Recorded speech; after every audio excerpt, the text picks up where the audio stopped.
Artis Vicky Prasetyo dituntut 8 bulan penjara oleh Jaksa Penuntut Umum atas dugaan tindak pencemaran nama baik melalui elektronik.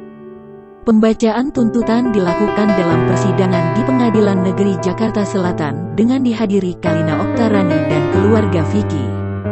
Tuntutan 8 bulan Vicky Prasetyo disambut tangis dari keluarga Vicky dan juga Kalina Oktarani.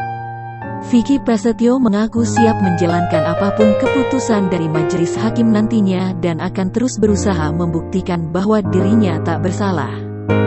Vicky dituntut atas dugaan pencemaran nama baik kepada Angel Lelga dalam penggerebekan yang ia lakukan tahun 2018 lalu.